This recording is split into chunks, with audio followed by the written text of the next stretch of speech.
Good afternoon, ladies and gentlemen. Welcome to our session. I got the feeling that this morning's was doing very well. Quite an electric atmosphere here this morning. Without further ado, I shall introduce our first speaker of the afternoon, who is Francisco Vidier from the University of Alcalá. Amongst other things, he has a doctoral degree in translation. The rest you can pick up from the website. His topic is the registers of legal translators and what can be learned from previous experience. So, Francisco. Good afternoon, everyone. I hope you enjoyed your lunch and are full of energy for the afternoon sessions. We're all very optimistic, and there are many expectations that this new directive is going to revolutionize for the better the field of legal translation. I hope all our expectations are met. Well, as you know, this directive on the right to interpretation and translation in criminal proceedings, which must be transposed into national law by next October, has established that member states must create registers of qualified legal translators. And this is unprecedented for some countries, like Ireland and the UK, where there was no previous register of translators, and let alone legal translators. In other countries, however, there have been registers for some time now, and I really think that the challenge in those countries is going to consist of striking a balance between those registers who were already existing and the new registers which are to be created according to this directive. Obviously, for when creating registers of legal translators, of translators of any professionals whatsoever, some important issues have to be addressed. To name but a few: the scope of the registration, the criteria for entry, the control mechanisms. And I really think that we can draw some inspiration by examining the registers which already exist, and therefore by checking previous experiences. In my talk today, I'm going to focus mostly on two registers, that of traductores intérpretes jurados, that is sworn translators, interpreters in Spain, and that of traductores públicos, public translators in Argentina. I will also make reference to other registers, such as the National Register for Public Service Interpreters of the UK, and some references as well to other professional organizations, or how the profession is organized in other countries such as Germany or Belgium. And finally, I hope we can start the discussion about how to create proper registers of legal translators. Well, this directive, as its very name indicates, has established the right to interpretation and translation in criminal proceedings. But this is actually not really new. I mean, this is not inactive in this directive, because the right to interpretation and translation was already enshrined in other documents, such as the European Convention for Human Rights. What is really innovative about this directive is that there is a clear reference to the quality of the translation provided. And let me quote the directive. Member states shall ensure that suspected or accused persons have the possibility to complain about that the quality of the translation is not sufficient to safeguard the fairness of the proceedings. And translation provided under this article shall be of a quality sufficient to safeguard the fairness of the proceedings. Then there is this clear reference to quality, and you know that whenever we're talking about quality, there is a plethora of perspectives and aspects that need to be addressed. But at the end of the day, the important thing is that people are not only entitled to translation and interpreting, they're entitled to good interpreting and translation. As I said, quality is something very difficult to define, and this directive tries to define it in this way. In order to promote the adequacy of interpretation and translation, member states shall endeavor to establish a register or registers of independent translators and interpreters who are appropriately qualified, Once established, such register or registers shall, where appropriate, be made available to legal counsel and relevant authorities, and hopefully, eventually, to the general public. But as has been already mentioned this morning, this legislation is quite vague, it's quite lax, and it is incumbent upon every member state to decide how this register is going to be organized.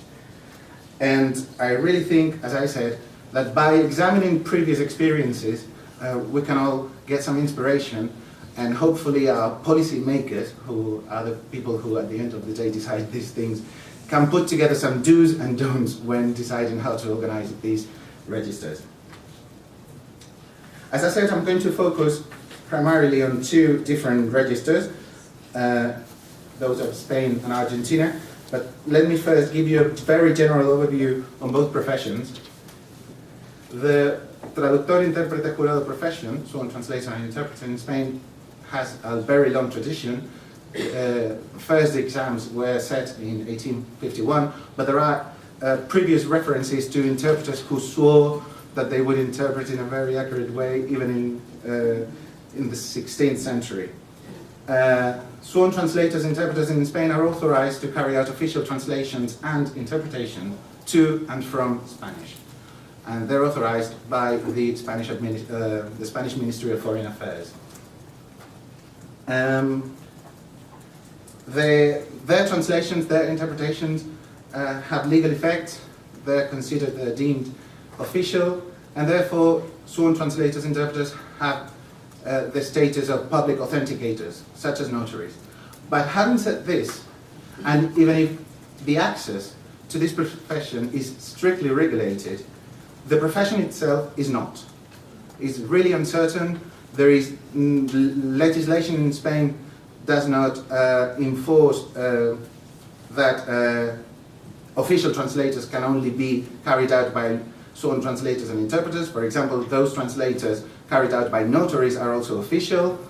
And unfortunately, Spanish legislation as to the provision of interpreters in court is so lax that eventually almost anyone can act as an interpreter in court.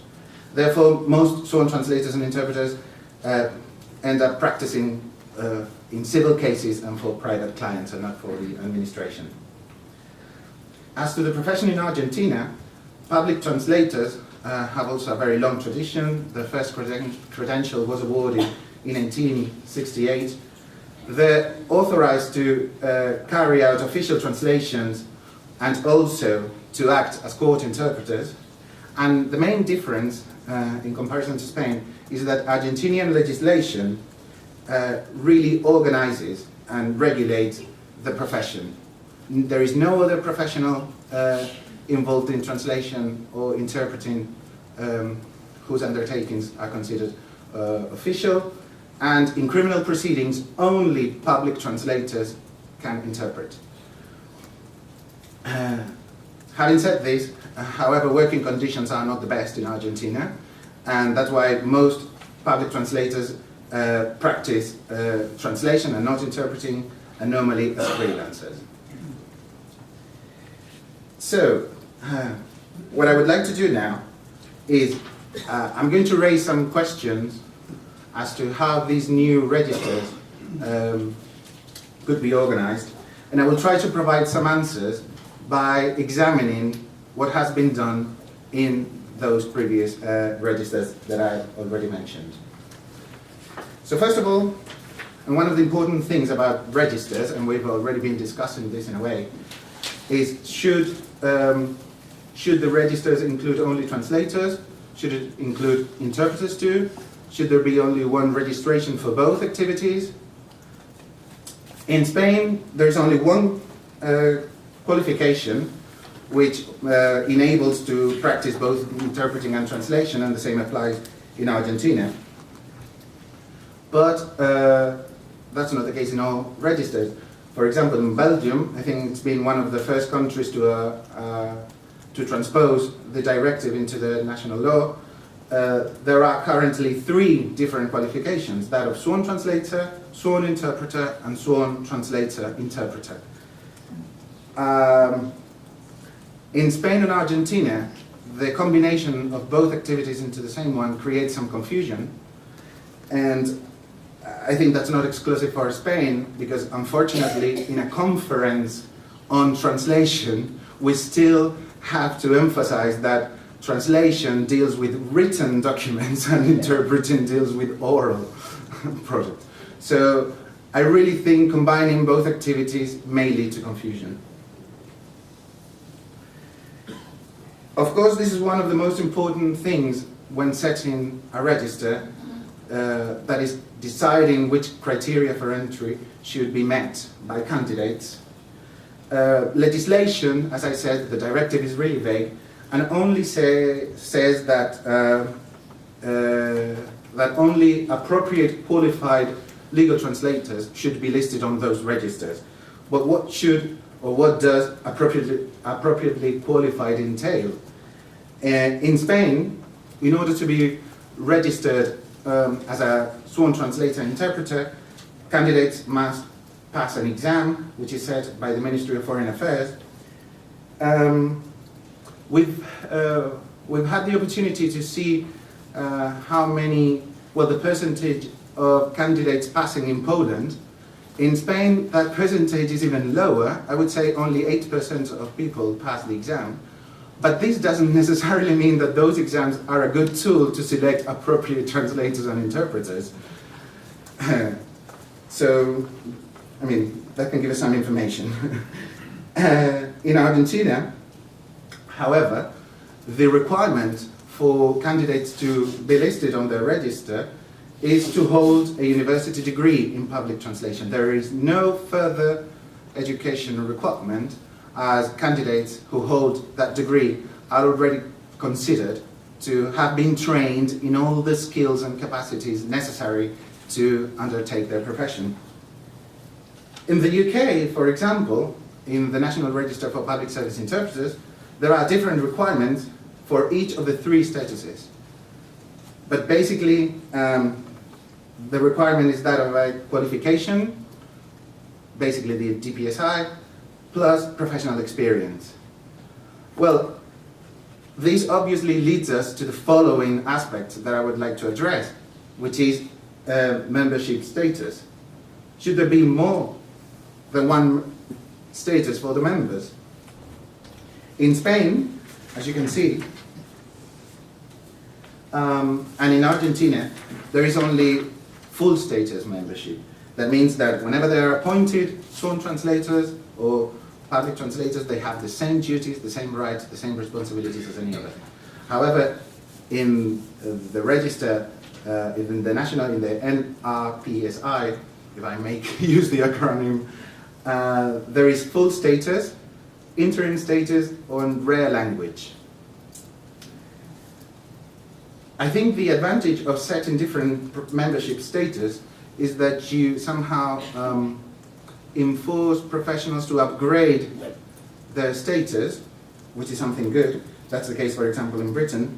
You need to get a diploma or to get more experience, more professional experience in order to upgrade. But there is also the question of who is going to hire an interim interpreter or an interim translator, in this case, sorry, if you can hire a full translator, a full member with full status. And this is obviously related as well to another topic that I will see a bit later on, which has to do with professional continuous development. Another thing that has to be issued, and it's very controversial, is fees. Should fees be fixed? In Spain and in Argentina, every professional sets their own fees freely. We have to remember that we live in a free market economy. There is free competition, so obviously fees cannot be fixed. The difference is that in Spain there is no recommendation whatsoever about the fees, and this has ended up in the fees plummeting, and this has led to great uncertainty about the fees of a sworn translator. First of all, there is no way a sworn translator can justify what they're charging, and many clients do not know whether they're being charged a reasonable price or not. And what happens, unfortunately, and that's my personal experience because I have seen it, is that many clients now in Spain, they just send the same email to a lot of sworn translators, and they make a kind of Dutch auction, and they want to see which translator offers the best fee, and that's the one who's going to get the job, the assignment, which is risky. In Argentina, however, even if fees are set freely, the professional organization in charge of the running of all the register and all the profession set some recommendations, and they're working quite well. But obviously, if some recommendations are to be set, there are always some questions which arise. Who is going to set those fees? How are those fees going to be set? And finally, how much, which can be more controversial. Another topic that has to be addressed in registers is that of duration. Should commission be for life, or should it be renewed periodically? Both in Spain and in Argentina, appointment is for life, is lifelong. In Argentina, you have to pay an annual fee to be on the register. In Spain, you don't even have to pay anything. You're there until you die. They find out that you've died, and then they erase your name. However, there have been some other previous experiences of registers of translators in which appointment had to be renewed. That is the case of the register for authorized translators in North Rhine-Westphalia. You know, that's a state in Germany. And their appointment had to be renewed every 5 years, provided that practitioners met certain criteria on continuous professional development. It's been a very controversial topic, though, because at the beginning there was only one course who met all the requirements, and it was provided by one professional organization, and it was at around €1,000 for the price, and many practitioners complained. So, again, duration has to be decided, and on what grounds. And this leads us to another important issue, that of continuous professional development. And should there be CPD obligations in the future registers of legal translators across Europe? In Spain and in Argentina, surprisingly, there is no further education required. So you get your appointment and you can practice with no further training. And as I said, in Germany, there was this new requirement. The difference is that the professional association in Argentina organizes a lot of courses, but they're not compulsory, as I said. And probably this is worth discussion as well. And finally, something which is extremely important as well, whenever a register of certain professionals is set, there should be some conduct and monitoring system. And the question that I raise is, should registered translators abide by a specific code of conduct and be therefore subjected to disciplinary measures in case of malpractice? We've just seen that the directive sets forth that translators must observe confidentiality, for example. So I think that's another interesting topic. In Spain, for example, there is no specific code of ethics for those sworn translators, interpreters. However, one translator can be sued if the client considers that the translation was not to a professional standard, and then has to claim to the Ministry of Foreign Affairs. But these disciplinary measures really rarely take place. In Argentina, however, there is one code of ethics, and this Colegio de Traductores Públicos, which is, as I said, the state-recognized professional organization in charge of all the profession, has a conduct board, and they do take disciplinary measures when one of their members allegedly has not followed that code. And the same happened in the National Register of Public Service Interpreting. So, as conclusions, well, many of them are going to appear as truisms to most of you.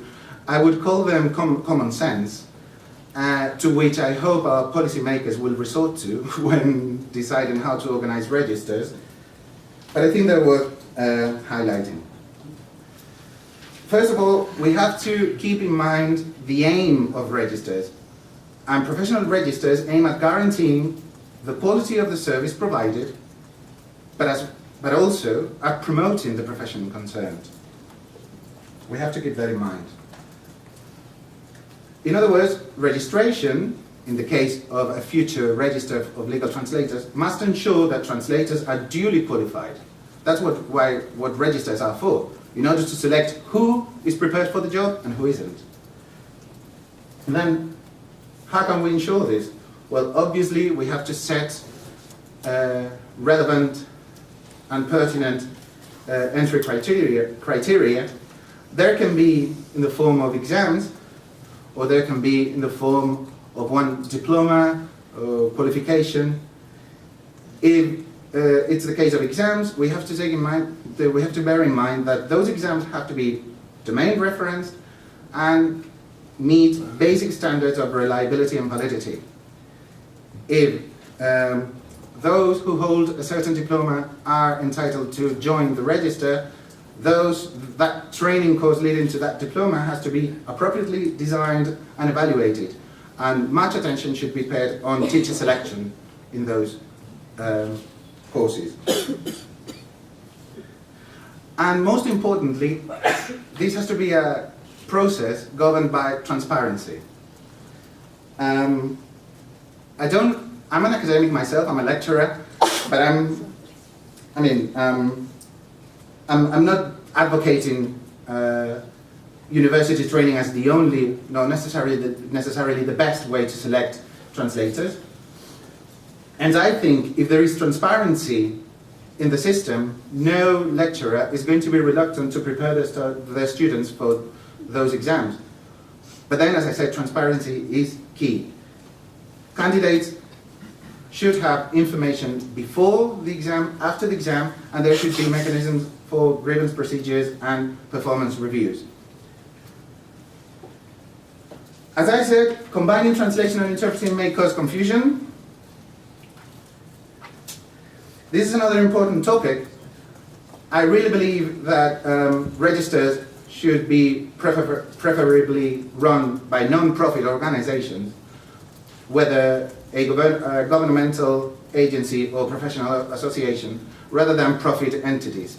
When profit entities manage the registers, normally profit prevails over questions, which is legitimate, but it's not the best case. Then I would also like to highlight that however the registers are organized, all language pairs should be catered for. And why am I raising this topic? Well, because we can set clear education requirements for major language pairs. To set an example, in Spain, in the last 20 years, translation schools have been mushrooming. There are plenty of them. So it is not difficult, for example, to find one person who is a graduate in translation with Spanish and English. But then there is no undergraduate degree in translation and, say, Polish and Spanish, let alone Latvian, Maltese, for example. And we've heard that multilingualism is essential for the EU. So minor language pairs have to be catered for as well. And here is the place where I think that special member status or special provisions could take place. I think it's obvious that there should be some continuous professional development requirements. They can be in the fashion of courses, seminaries, self-certification, and I really think that universities should play a key role in here, in cooperation with professional associations. There also be clear control or monitoring mechanisms for professional malpractice, and practice in general. And finally, and I know this is probably the biggest cliche I'm presenting this afternoon, but I really believe that clear regulation, understood as pertinent regulation, and close cooperation between all stakeholders, that is, practitioners, training institutions, and authorities, undoubtedly contribute to guaranteeing the quality of the service required, which is at the end of the day one of the aims of the directive, providing certainty for both professionals and users, and then that also contributes to consolidating the profession, which we as professionals would like to aim at. Thank you very much for your attention.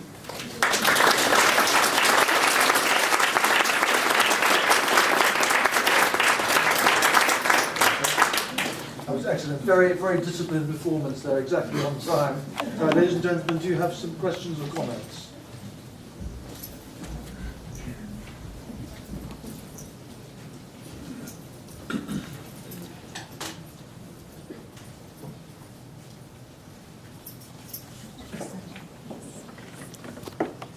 Kaczynka speaking, and as you can imagine, being the president of ULITA, I could now start another presentation of another 30 minutes at least to comment on all the points that you have raised.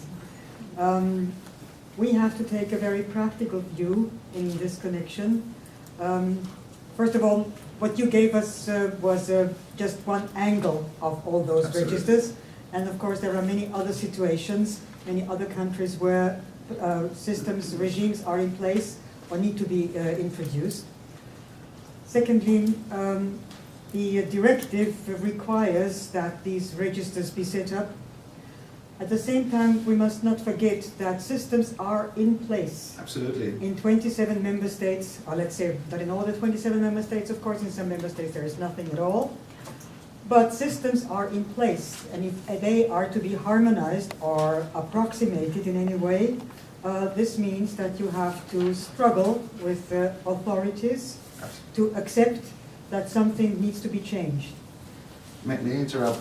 That's why I mentioned what I mentioned at the beginning of my presentation. I think that's the real challenge in those member states which already have registers and systems. Well, the challenge is even greater because Stockholm Roadmap calls for the creation of a European database of legal interpreters and translators, and the Stockholm Roadmap needs to be implemented by 2014, which means that what the EU really wants is a European database of legal interpreters and translators by next year, which you can imagine is something that it will not be possible to achieve. But what can be done, I think, is to take a cautious and a prudent and a pragmatic approach to this suggestion or challenge or requirement of a European database. Namely, to look at where are good models, where are countries that have workable solutions. And these workable solutions, I think, should come not only from ministries of justice or courts, so they should not necessarily be only national registers. I think they could also come from professional associations. Because if you look at professional associations, especially of legal interpreters and translators, you will see that their admission criteria, their requirements for being a member of the association are quite strict. So, but I think what we can do in building such a European database and at the same time implementing or helping to implement the EU directive is a pilot project using good examples of national registers or professional associations and their registers, and by showing how it can be done, get the others to join. And then perhaps by not 2014, but 2040, hopefully not 2040, we'll have a European database. But thank you very much for your presentation. I think it raised some very good thoughts. Thank you.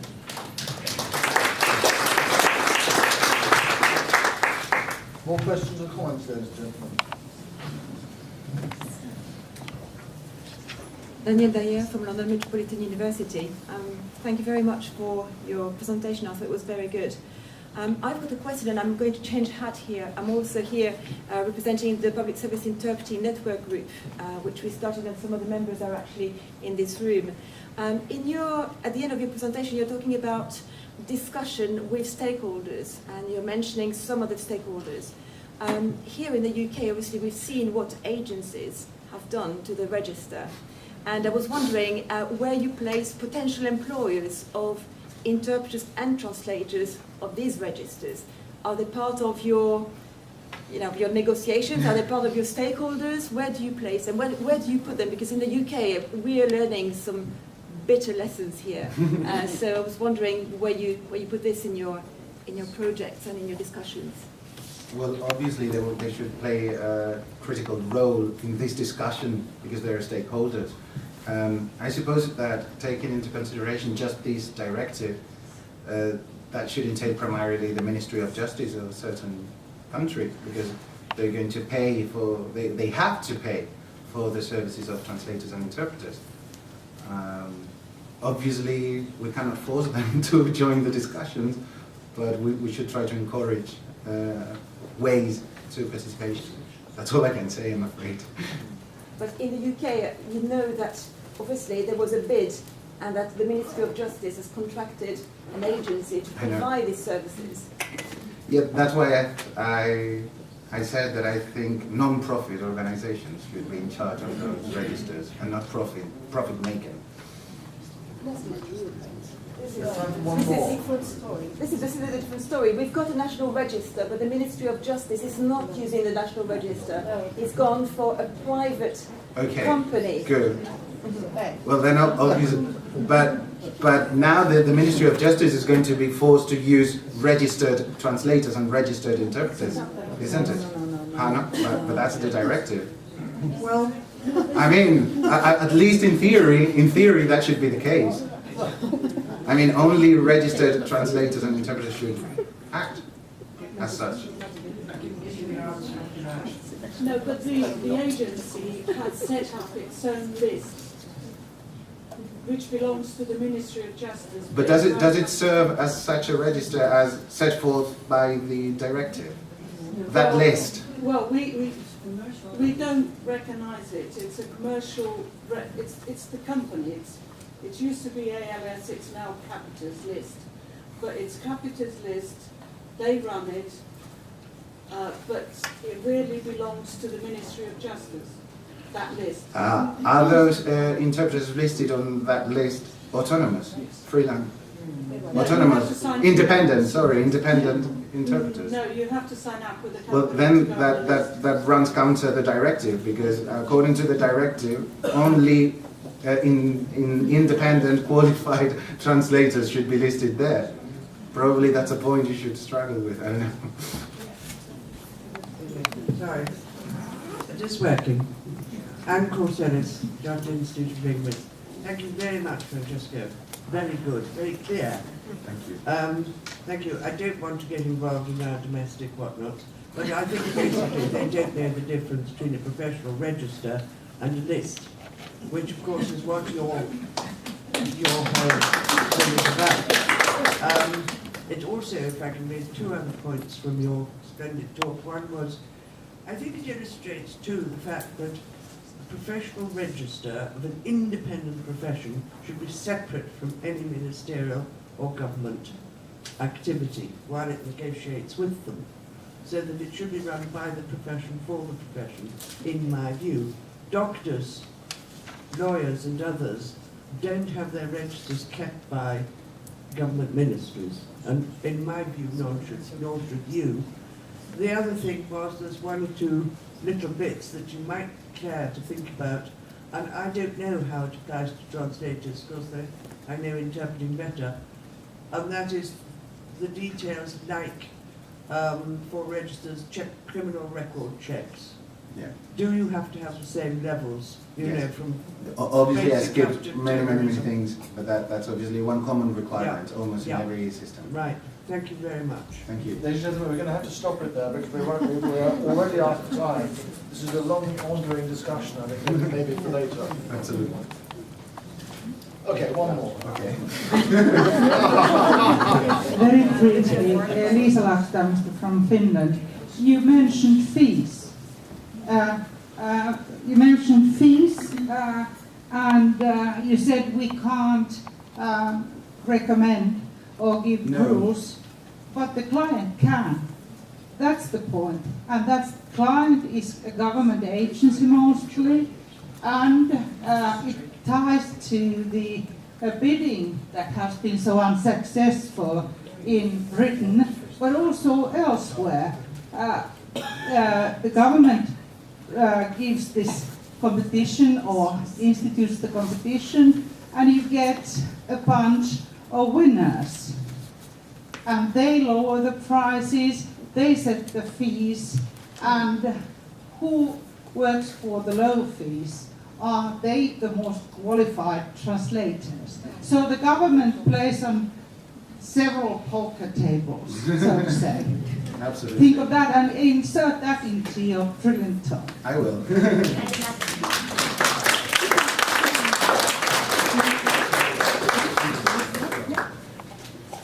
Thank you very much. Yes.